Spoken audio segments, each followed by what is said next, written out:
Well, hello, everybody. This is Bill. Renew You. We are here on this fabulous Monday afternoon. It's September 9th, 2019. And my show notes, I have a lot of stuff to cover.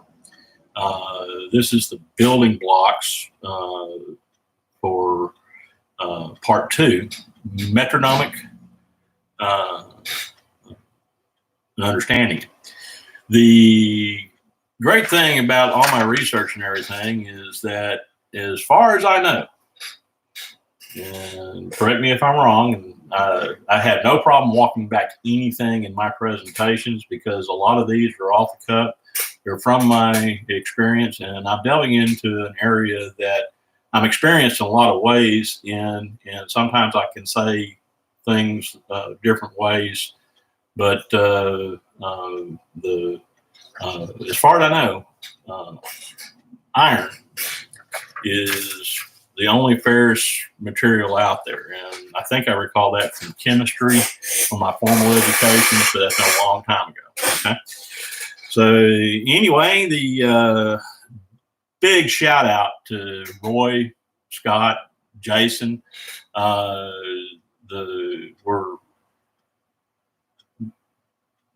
Those guys have been very helpful to me, along with so many others. I mean, Gerard, Morin. I've watched so many guys out there that they have no idea I've watched them. I didn't subscribe to their channels. I just kind of laid back in the background, just watching. So you never know who's watching you. So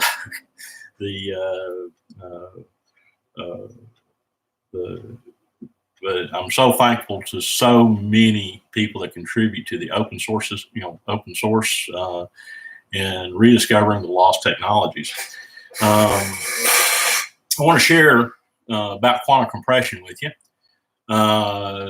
Back in '96, I was working with what I called quantum compression, and it really wasn't anything to do with compression, but it did have to do with quantum. And quantum, to me, is a finite number, but it has a lot of different angles in it. And it can be in the quantum, some people call it the quantum field, and I'm not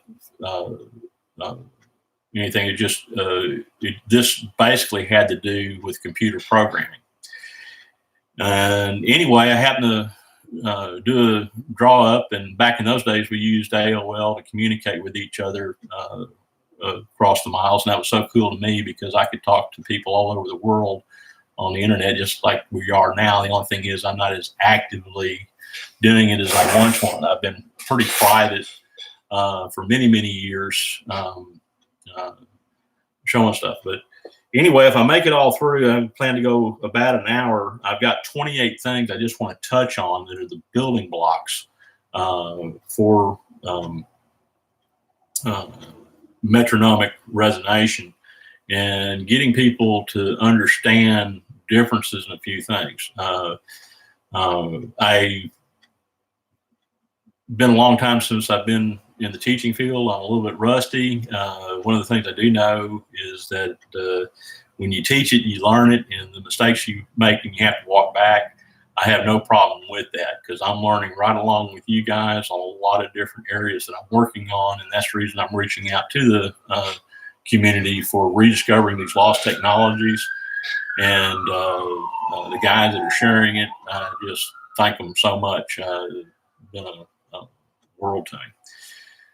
But anyway, as we reach back into quantum compression, ran across a guy that we started talking back and forth, and he came from Australia from the security industry. And the thing that he discovered was that if you're focusing a camera like the camera focused on me, that really, unless there was anything in the background that had to be changed, that just stayed the same. And he figured out if everything stayed the same, then you didn't have to take any more pictures of that background. Just like you're looking at the background, my mouth is moving and head. The only thing that had to be done is outline my body, kind of like on the green screen, and that took up less pixelation to refer back. And the reason for this was because the bandwidth that we had back in '96, we had tremendous bandwidth capabilities in some areas. Remember, I've worked with everything in communications from plain old telephones to WDM 192. So but the bandwidth that we actually had for most transmissions in the baud rate area, it was, you know, like 27.7, which is pretty slow. And when we got to 56K, man, we thought we were on fire. You know, now we're doing 150, 200 megabits per second. So you just have to understand everything's relative to the time. But the back then, a big hard drive was like a 256 megabyte hard drive. And so then we thought we were cool because we could get 512 out of it. So I learned a lot about division and things and making things that had a quantum size and how to make that bigger. And it took a lot. And anyway, Matthew, the guy I'm telling you from talking about from Australia, he passed away, I understand, in California. Fantastic guy. I miss you. My hat's off to you, Matthew. But anyway, Matthew hooked up with me. He says, I need you to consult for me. And his business was in Manhattan. I took a 2-week contract with him. He kept liking what I was doing for him, and he kept adding to it. And 3 months later, I was still living in New Jersey, working in Manhattan. But finally, I told him I had to come home to Texas, and he said, "You don't like it?" I said, "No, I love you guys." And I said, "This latitude in this area just confuses me. I'm a Texas boy, and when I'm heading north, I like to know I'm going north, and my internal compass was messed up all the time up there." And, it's a great place to visit. Love New Yorkers. I still have friends there in New York in that area, but just want to give you an idea of some of the things I worked on, even though it's been a long time since I worked on a quantum compression program. But anyway, that became the backbone, quantum compression did, of the original pay-per-view television at 256 scan lines. And what it did was you could take a floppy disk, and you had 2 hours and 33 minutes of audio-visual programming, okay, which was pretty neat. That would hold on that disk, and then it was also streamed capable. So people that had a 33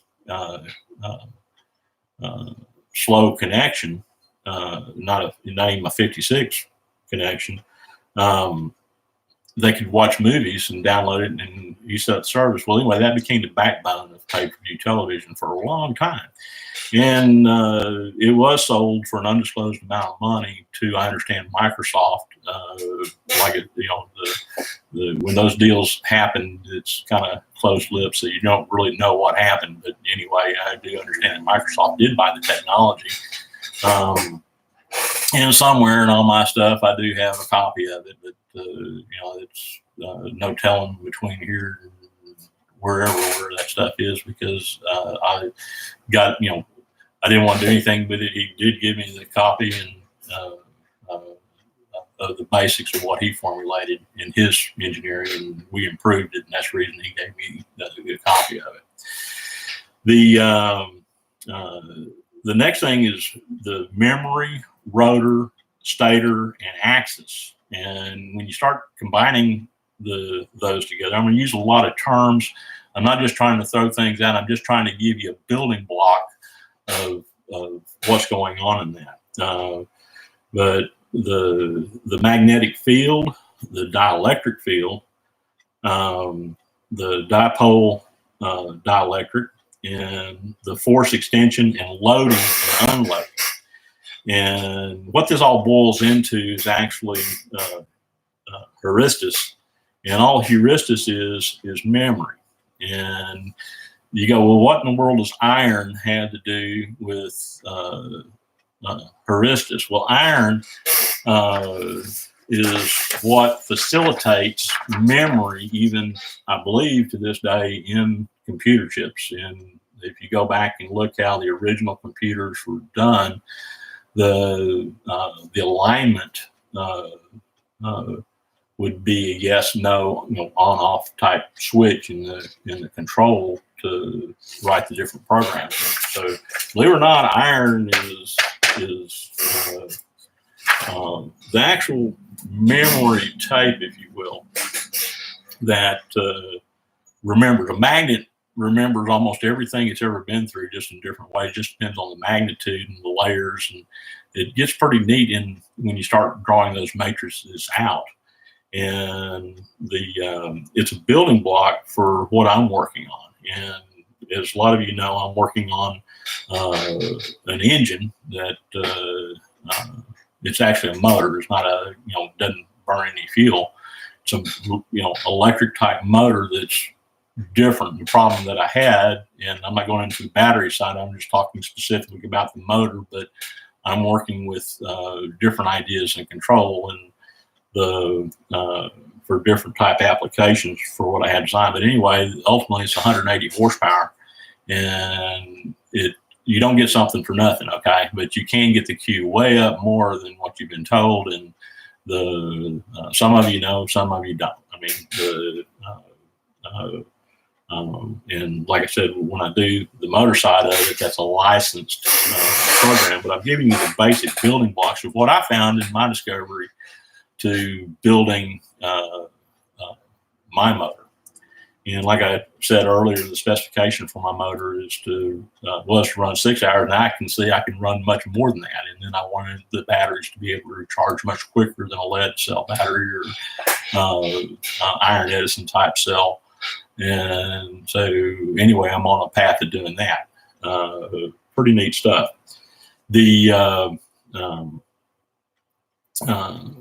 When I laid my motor out, I was actually going for a 36 slot motor, and depending on which side of the rotor you're looking at. But what I found as far as what was off the shelf is a 33. So the commutator that I chose to put with that was a 66, and basically you have an in and you have an out. Now, people that work with motors all the time and generators of motor's just a generator, but they're backwards a little bit. And so at the 180 degree point, you run voltage to it, and where the motor doesn't want to turn either way, and that's called the 0 point. Okay, and then you can add another brush set at another angle, and you can control the amperage if you want to, just on one set of brushes, and then the transference of voltage comes through the other to make it spin one way or the other. Okay, and you can enforce Lenz's law easily with commutators and brush sets. And so one of the things I was working with rockets, and hopefully one day to do that, but I was working out how to do a commutator with electronic components. And because on a rocket you can't have spark gaps, you got fuels that the oxygen, and this particular rocket that I was planning on putting in was alcohol fuel primarily. So the fuel's alcohol, and the rocket science isn't rocket science, but it's a lot of fun. But anyway, in the future, one of the companies is wanting to go with suborbital rockets, and even though I'm not hired as a consultant with this, I have an interest because of spin-offs of what they were doing. But my primary focus is for motor motivation. Like I said, 180 horsepower is the 100% that I'm going for. Of course, with electric motors, you have a choice that you can drive it 200%, 300%, 400%, 500%. You can make that percentage, but I'm designing my package to be 180 horsepower at 100%. And so you can, overclock it, and you can do other things with it, but I'm going for a long term, and through that. Well, with traditional motors, horsepower just goes to mass, and so you spin up that mass and you get more horsepower. So basically the motors are so well balanced when you really get down to it that you can run high RPMs and have that mass rotating, have the horsepower, and as long as you stay within that power curve to torque ratio, you can do a lot of cool things with it. So the motor that I've shown, I had designed it to do 100. It can do 107 horsepower, actually about 30,000 RPM with the mass that I have on it. So, and that was just kind of like my test. And I run it on my swimming pool at about 2 horsepower. So that's how I tested that design. The one I showed you, I built 2 of them when I built them. One's a prototype, and but that's where I tested what I can do as far as the 1,500 watts that ultimately it uses, and it does it pretty well and done it for a long time now. So proving that side of the technology. The next thing I want to talk to you about is really important is the boundary separators and all this that we're talking about from the fields. And with quantum compression, one of the things that we noticed is that compression is really nothing more than compressed division. And so and then you have the same thing on the other side with expansion. Well, you can go into different densities with doing that. And I'm just going to barely touch on that because I don't want to confuse anybody with the path that I'm doing. I'm probably already confused you enough because when I'm in this mode and talking like this, it kind of, I'm trying to say a lot in a very quick time, and I don't want to bore anybody, and I don't want it to sound like I'm a drone, just droning off about things. Better if I have a story and I have interaction to learn this. But this is just a quick presentation of a lot of information I'm trying to impart across to get that through. But the liquid water, to me, was one of the cool things. When water's in liquid form, probably in ice too, I don't know that, but we used to do hydrostatic testing a lot with vessels, and we got our expansion of the vessel itself through hydro testing. And I've always been told that water, the unique characteristics of liquid water was that it won't blow the vessel up, it just expanded, but you can have a pressure on the top of it, and you can probably do that with a lot of other liquids as well. But water, in my experience, they have to do some more experimentation. But the main idea is liquids probably have that characteristics of boil off points and stuff like that. I do know that when you compress different liquid type products, they heat up and they boil, and then but in our construct, and I'm talking about the construct of what normal aviation flies through, that's a construct to me. Okay, so you have parameters in your construct, and so finding the envelopes of the construct is one of the things that I specialize in doing, helping people figure that stuff out. And sometimes I didn't know, but I had an idea, and then I research with others and collaborate and come up with the right idea. But basically you're dealing with solids, liquids, gas, and the plasma. I don't think the plasma is something I haven't. You guys that do Tesla coils, y'all know a whole lot more about that than I do. But I was asked a direct question: do I think plasma could be used for transmission? And my hunch is yes. Don't know that, but that's a question for you guys that are really into this. If you haven't answered that, please post it in the descriptions and let me know, for one. Sorry about my ignorance. I know a lot about a lot of things, but I have ignorance on stuff. I claim ignorance. I'm very humble. I don't know nothing, because when I learn something, I find out how much I don't know about that particular thing. Motors I know a lot about, and especially my asymmetrical, I call it Metronomic motor, and the now working with just half the cycle is in my mind's eye, I see that it has great possibilities. A lot of guys need to experiment with that. So if you want to see what's going on, please go to Vinny St. Vincent, YouTube.com, or YouTube. And Roy took a Model T spark coil apart and came up with some pretty interesting things. And I haven't done my testing with it yet, but from watching his test, all of a sudden my calculations, my slide rules are going off through there. The one thing about me, people say, well, how do you figure that out? I said, well, I get a benchmark, and basically I want to picture the way that works. And it's just like I showed you yesterday. I just simply laid out what the pattern was and figuring out magnetism. And so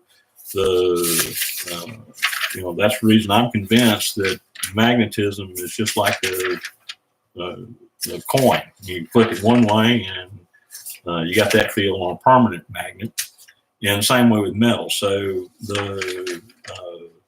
I've always considered the south being suction side of the magnet, and I've always considered north being the pressure side of the magnet.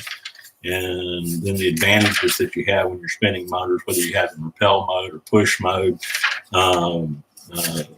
it always seemed to me like I had better luck if I had it in the repel mode. Seemed like I gained an advantage there. And I may even be saying that backwards. I'm known to do that every now and then. I'm not dyslexic, but I just simply laid out with voltage following current in 120 degree format. I just laid it out, and where they came apart, here's heads, other side's tails, or vice versa. All I know is with voltage following current in the cylindrical shape, that's what it lays out to. I think that's been one of the drawbacks, keys. That's the reason I figured, I wanted a map of what that looked like and what I'm expecting. That a lot of the stuff that you're dealing with in discovery is that you're understanding, that's just a little small rod, but that's iron and it's covered by a insulator, and it's not Teflon, but there's so many membranes that the magnetic field and electricity field can be separated by. And basically, when you're flipping the switch, you get a large voltage, and working with zero current and working with zero current switching and zero voltage switching. And if you remember that voltage leads current. In other words, the voltage is going through, and then the bigger current falling behind it. So it's kind of like a shock wave going behind an aircraft. And at certain velocities, in certain environments, they do different things, react different. It's a fluid world.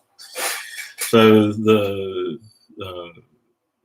reconstruction of plasma, one of the things in this is the mirror impulse. And like I kind of related to you yesterday, I'm looking at myself in the video. Well, it's like looking in a mirror right now, and then it goes the other way. Well, there are mirrored reflexes that happen in this memory, and we've learned to hijack that memory image, and it's kind of like a ghost image. You've ever heard of ghosting a hard drive? That's kind of how that works, and it's a ghost image that takes up a lot less space because you're not dealing with any things in there other than the original field that was there. So but it's backwards, and then it can be rephased. And it leads us into the dimensional constructs of 1D, 2D, 3D, 4D, 5D, 6D. I have enough trouble living in what I call 3 and wanting to go to 5, and haven't learned about 6 yet. So it's just dimensional characteristics. One of the things people that know me, I'll talk about a lot of time. To me, this world's about 8,000 miles in diameter. The circumference about 25,000 miles, and I've been, flown over a great part of it. Haven't been all over it,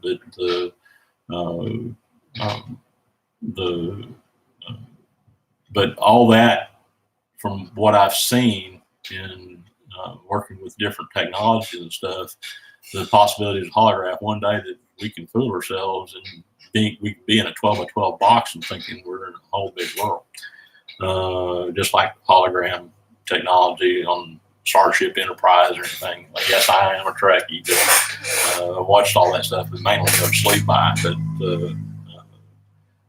those are cool concepts. That it is a social thinking,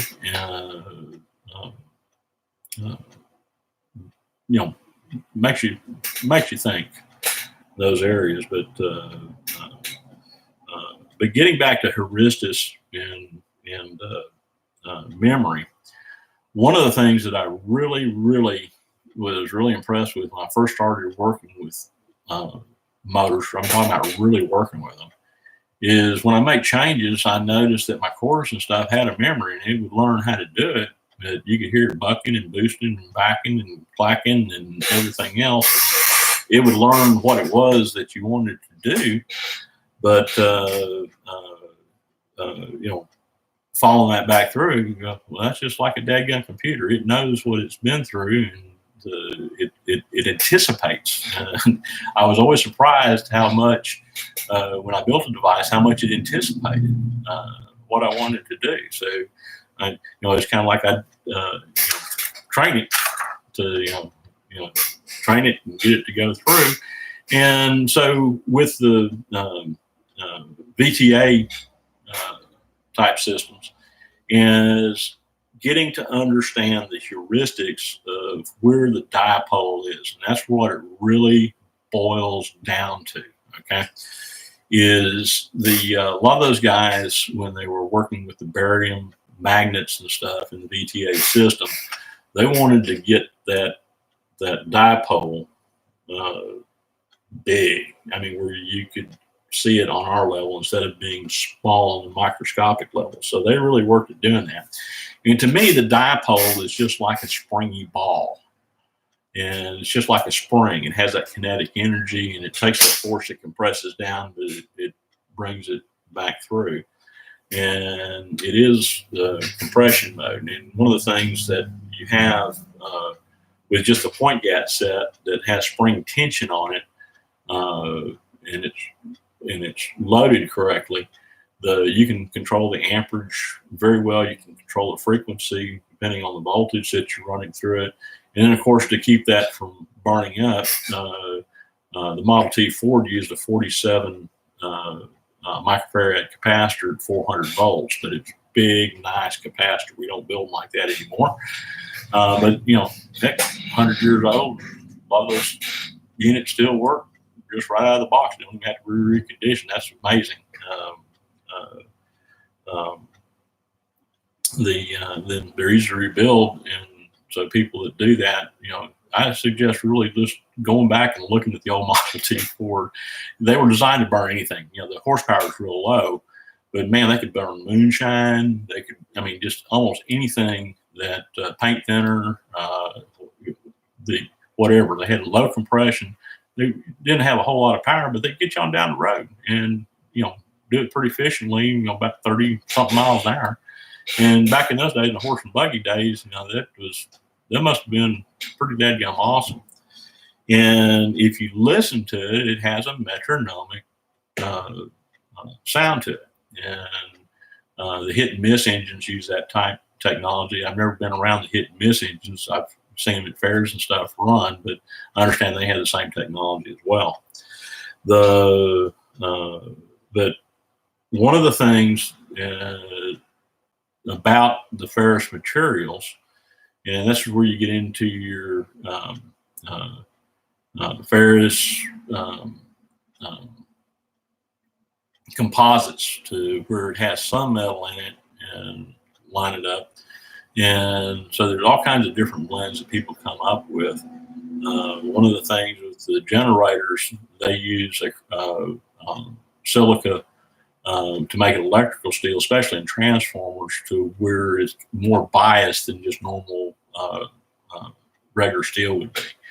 And so it gives an advantage when you're building it to give it a bias which way you want it to spin every time that you put a frequency to it, to where you put the frequency to it and it starts resonating and it goes off and it continues resonating when you do that. And that's mainly done by constructural physical size. And that physical size is basically based off the 3, 4, 5 square you old carpenters and stuff that put forms up. We used to measure down one side 3 or multiples of, by 2. You actually multiply it just along with the same multiplier on both sides, where you had the equation. We use feet, but you can do it with metrics and everything else. But one of the surprising things that I found was that you take 3, 4, and take 3, 4, 5. That's Pythagorean. That's part of that principle. Really easy, but that's how we squared up forms to make sure that they were square. And but basically, as far as dimensional construction, one of the things I found out that was kind of weird when I started laying out transformers was that I could take 120 units and I could take 208 units, and the section across of it, C, ended up being 240. Okay, and then you split that over, and you understand it's hemispherical, and you have those two hemispheres that are just rocking back and forth transforming. And so dimensional scale is pretty simple to figure out. And then when you do all the discovery in there, very easy to come up with the right kind of transformers, wiring, how much you want it to handle. Boom, boom, boom, boom. I mean, after you know how to do it, it basically figures itself out. But I don't have to keep that on memory. I just, I can know the basics and build from there whatever size I need. And so the old timers did it that way.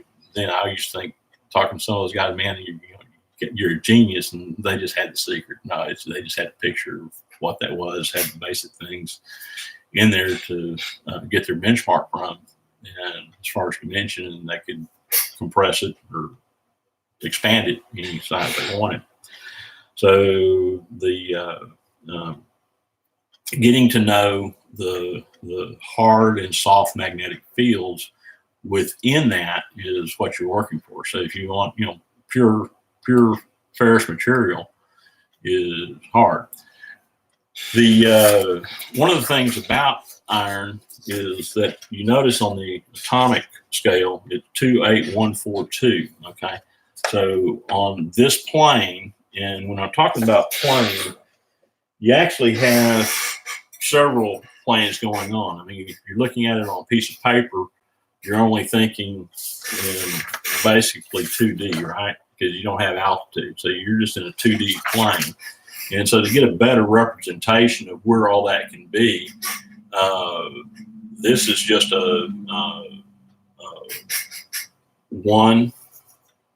that's one plane that's set at an angle, okay?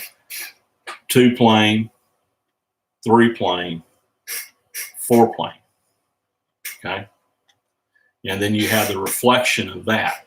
So when I play this back, the reflection of that's going to be going the other way. That's it leads into a whole other thing. But I just want to get you aware of in the modeling of what can be happening in there is you have a lot of room of different vectors and angles and pi and phi being vortex through the system. And most people say, well, I understand that. I just want it to work. And for those people, I understand that. This is just this is my findings. So if you've made it this far through this video, hats off to you, because this is just a quick run through of going through 28 items. By the time I get through, it'll probably be somewhere around 31, 32. Just knowing me, I'd go off chasing a rabbit somewhere. But actually, I've covered quite a bit of territory, covered it much quicker than what I could as far as the basic building blocks. Okay, it's one of the things that is really neat, and I call it the FCAP. Okay, and other people call it heuristics, but with the FCAP, just drawing out a representation of size and dimension, and working off the numbers as far as dimension that gives you. This is the imagined bird's eye view of what I would expect to find. Kind of looks like a 2x4, okay, but it's a little bit different.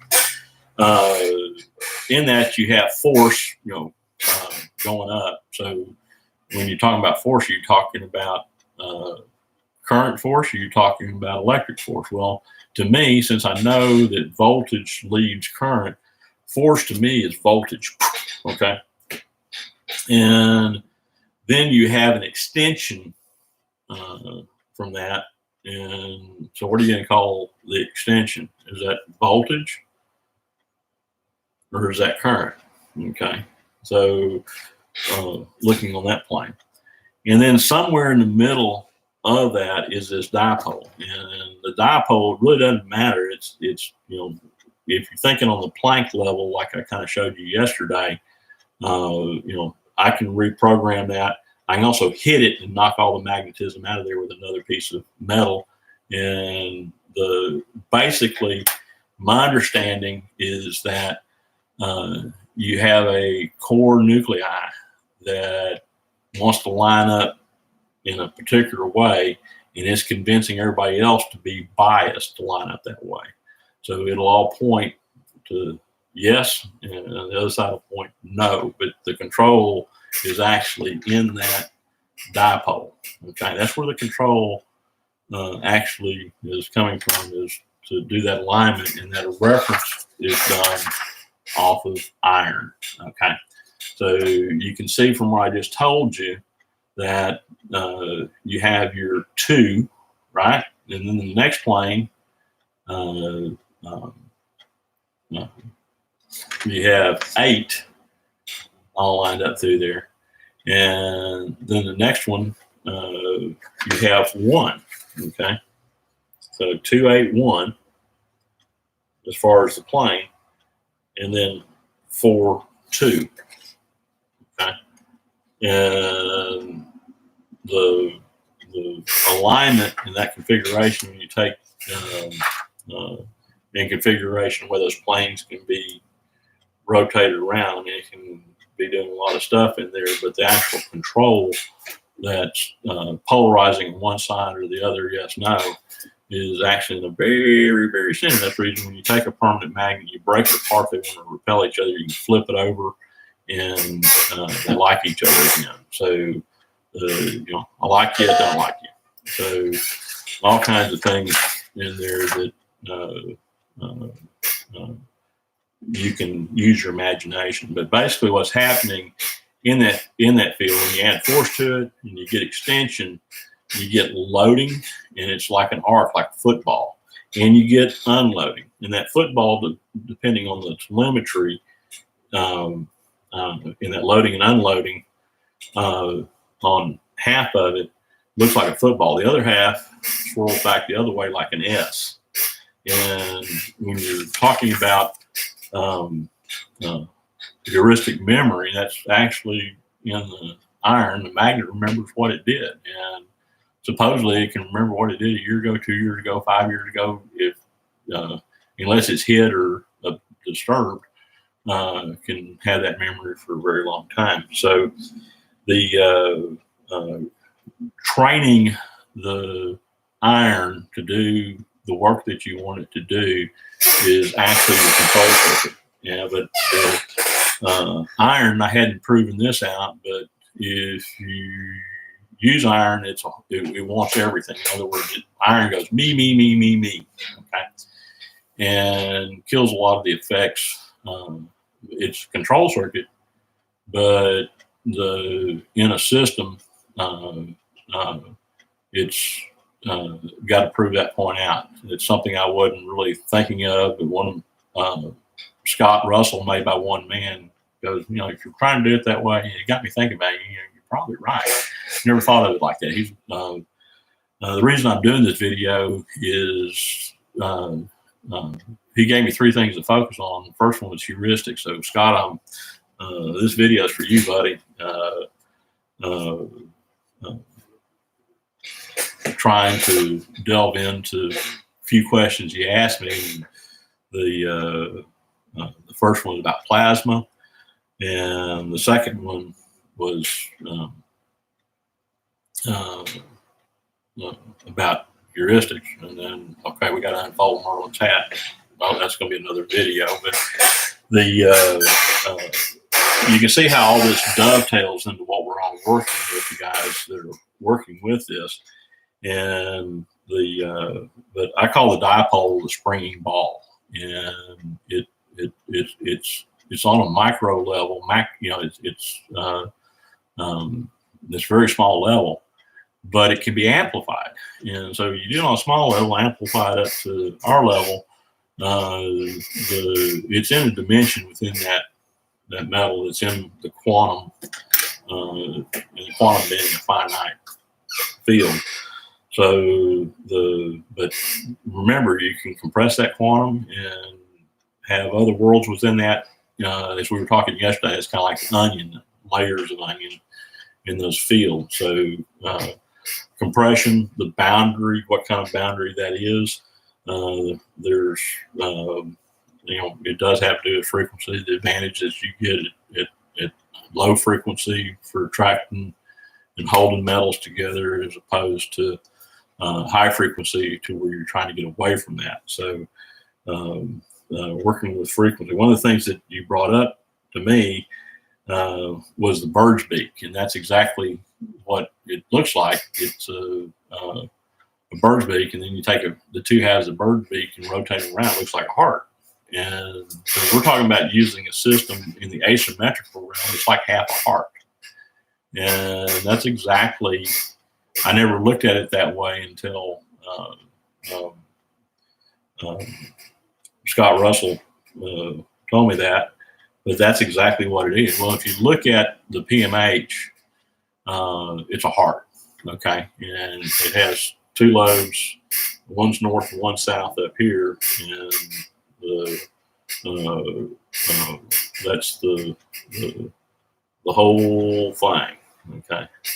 And if you break that and get 2 halves, they don't like each other until you flip them over again. So there's a flip side to it, and then with that flip side, then you also have the ghosting. And so the potential to understand your control circuits and what you're doing. But the elegant solution is the spark gap. I've always liked contact sets. I've always liked commutators. I like working with resistance as far as controlling frequency. But again, showing this where the people can duplicate what we're doing.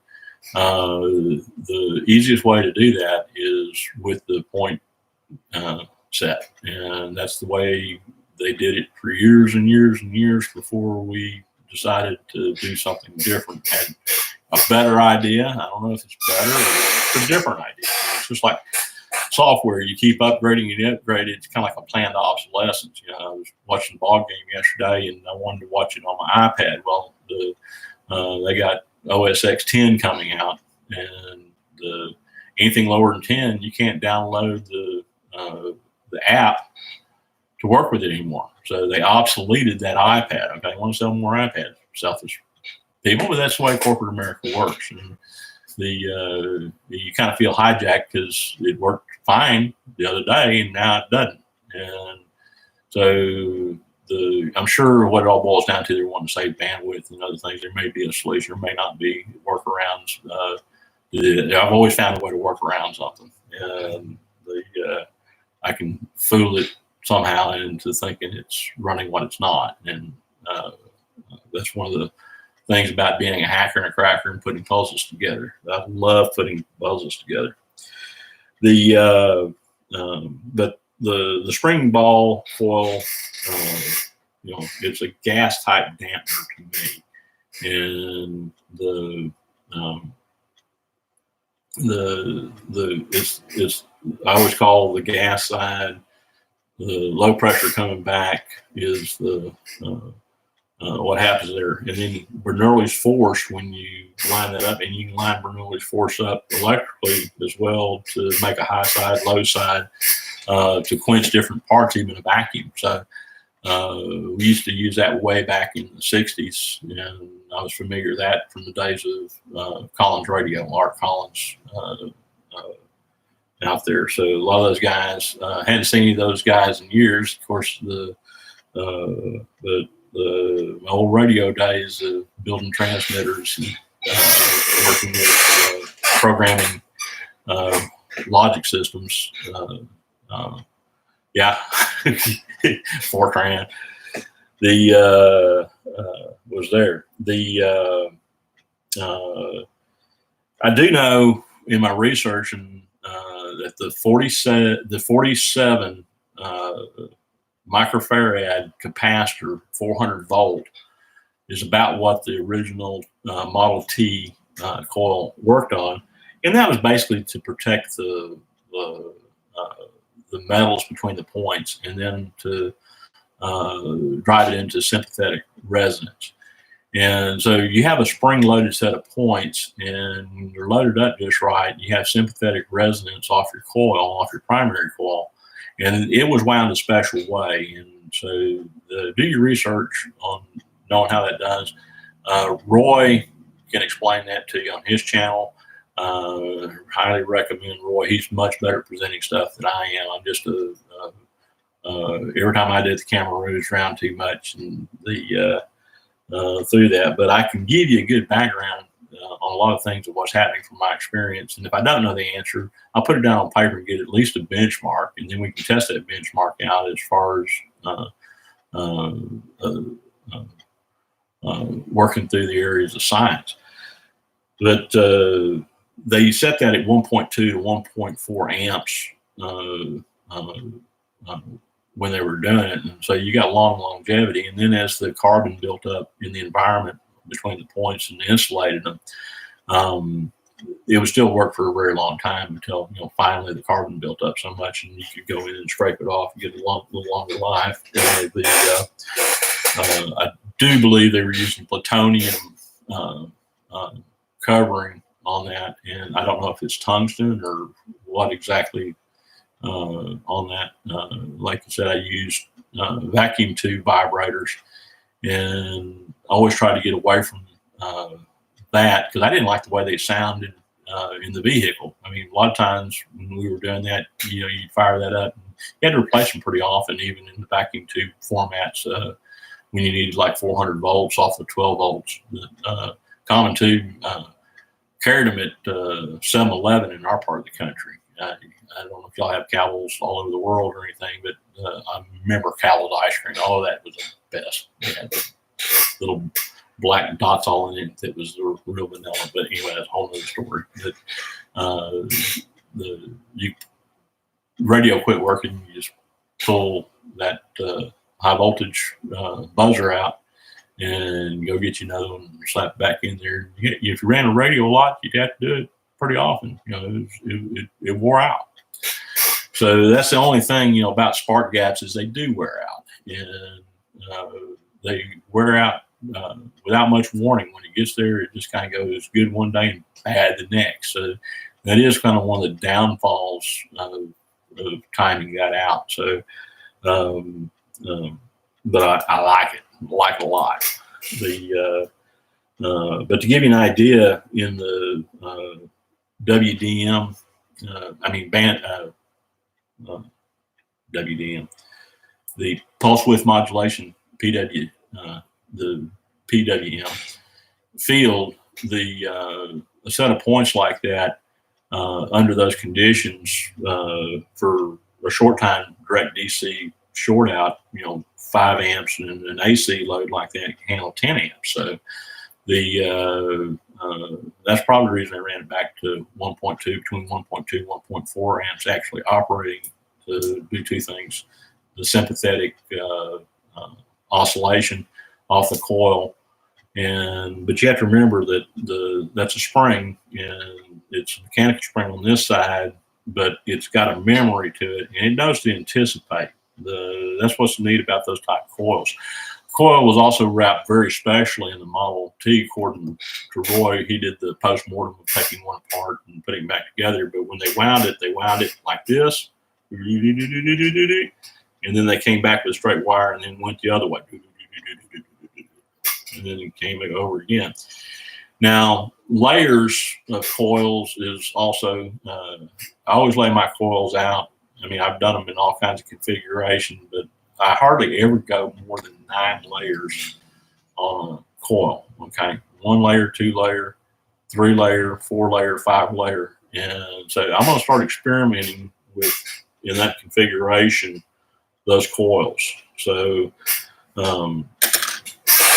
something we really need to explore, but then the possibility, what was really cool, and it proved out when I did the math on it. It's pretty simple to do the math on ferrite capacitors as far as using them as a condenser, okay?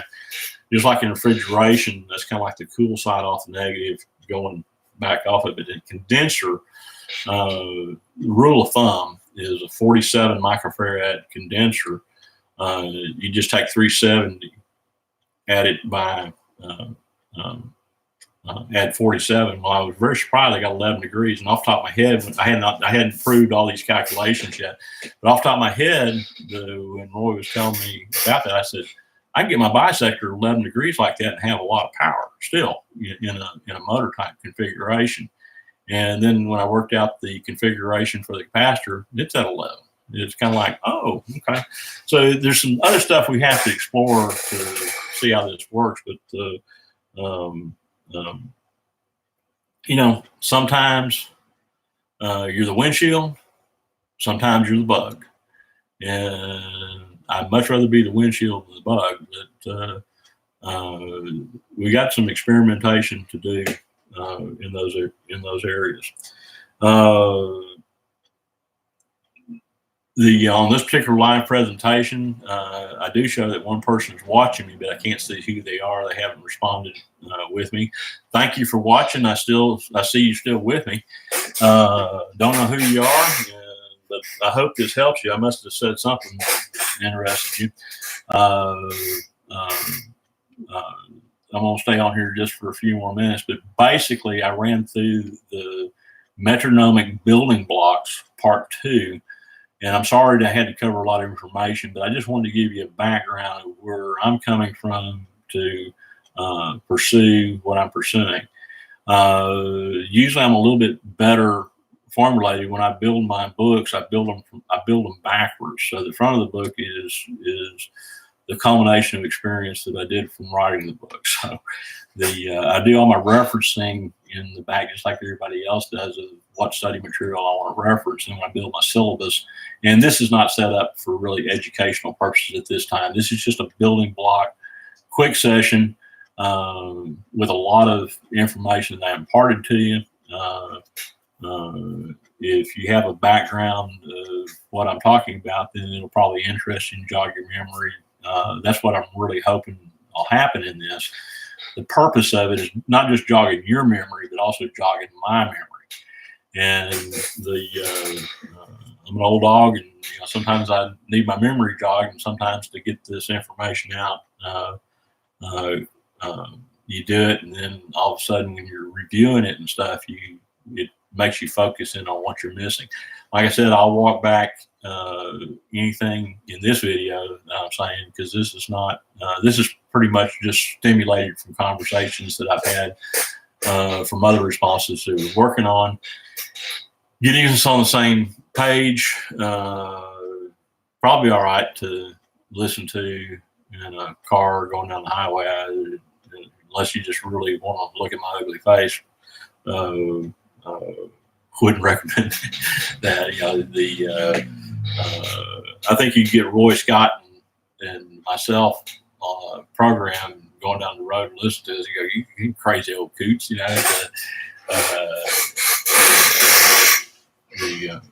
we know how to have a good time, have had good times. The thing is that you have tenacity, you just keep on keeping on.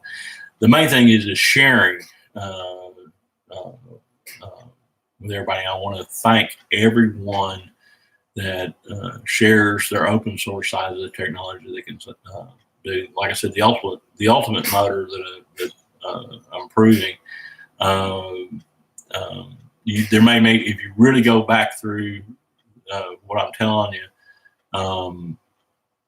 you can probably figure it out. But I'm not just going to out tell you what it all is. That's I learned to put technology and stuff right there in plain sight, where you just go, oh, I don't know what really, how that works. But I do that, but I've licensed quite a few components out in the field and consulted, keep them running, and then when something went through and didn't work out right, did the postmortems to find out, what went wrong with it.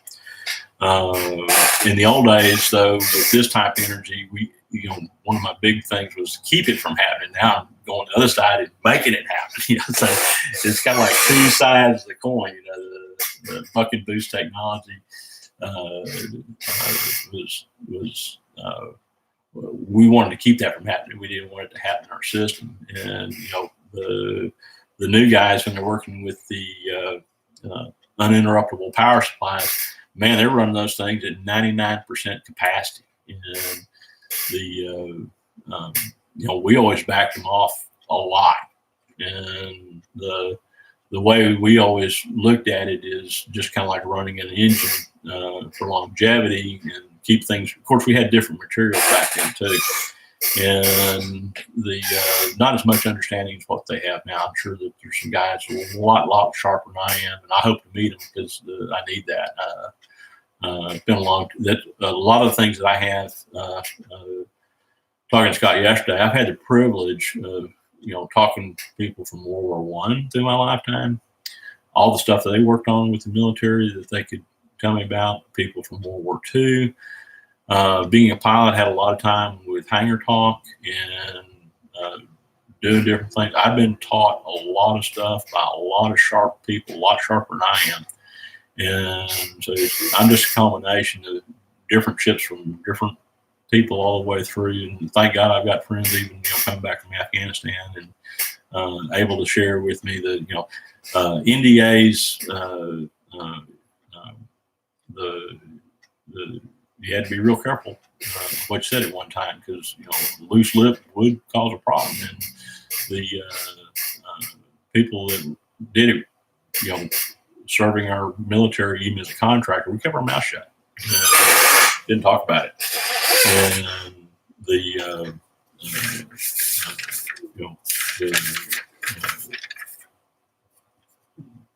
putting that through, but in review, going back to the original, you're working with memory, rotor, stators, and axis. And that axis can be like a crankshaft. Okay, so there's more than one way to make an axis. Okay, but you have to remember what you have going on there. So you can be crankshaft, camshaft. It gets back to some of the engine technology, if you will, as far as what's in your mind. So you guys that work with the engine and everything, and you're wanting to delve into this side, a lot of that same technology, as far as knowing what it is, can be swapped back and forth. But remember, the matrix can be in motion or the matrix can be stopped. Just depends on how you look at it from your equation. The boundary, physical layer, magnetic and reflective, and then finally the compressed dipole or the expanded dipole, either side you look at it. I hit my mark right on the money, said everything that I had planned to say. I guess it's just one of these days that I didn't get interrupted by somebody actually watching me live that's communicating with me back and forth. I hope you enjoyed the video. And I always say, I hope you're having fun, because we are. Y'all have a blessed day. Thank you.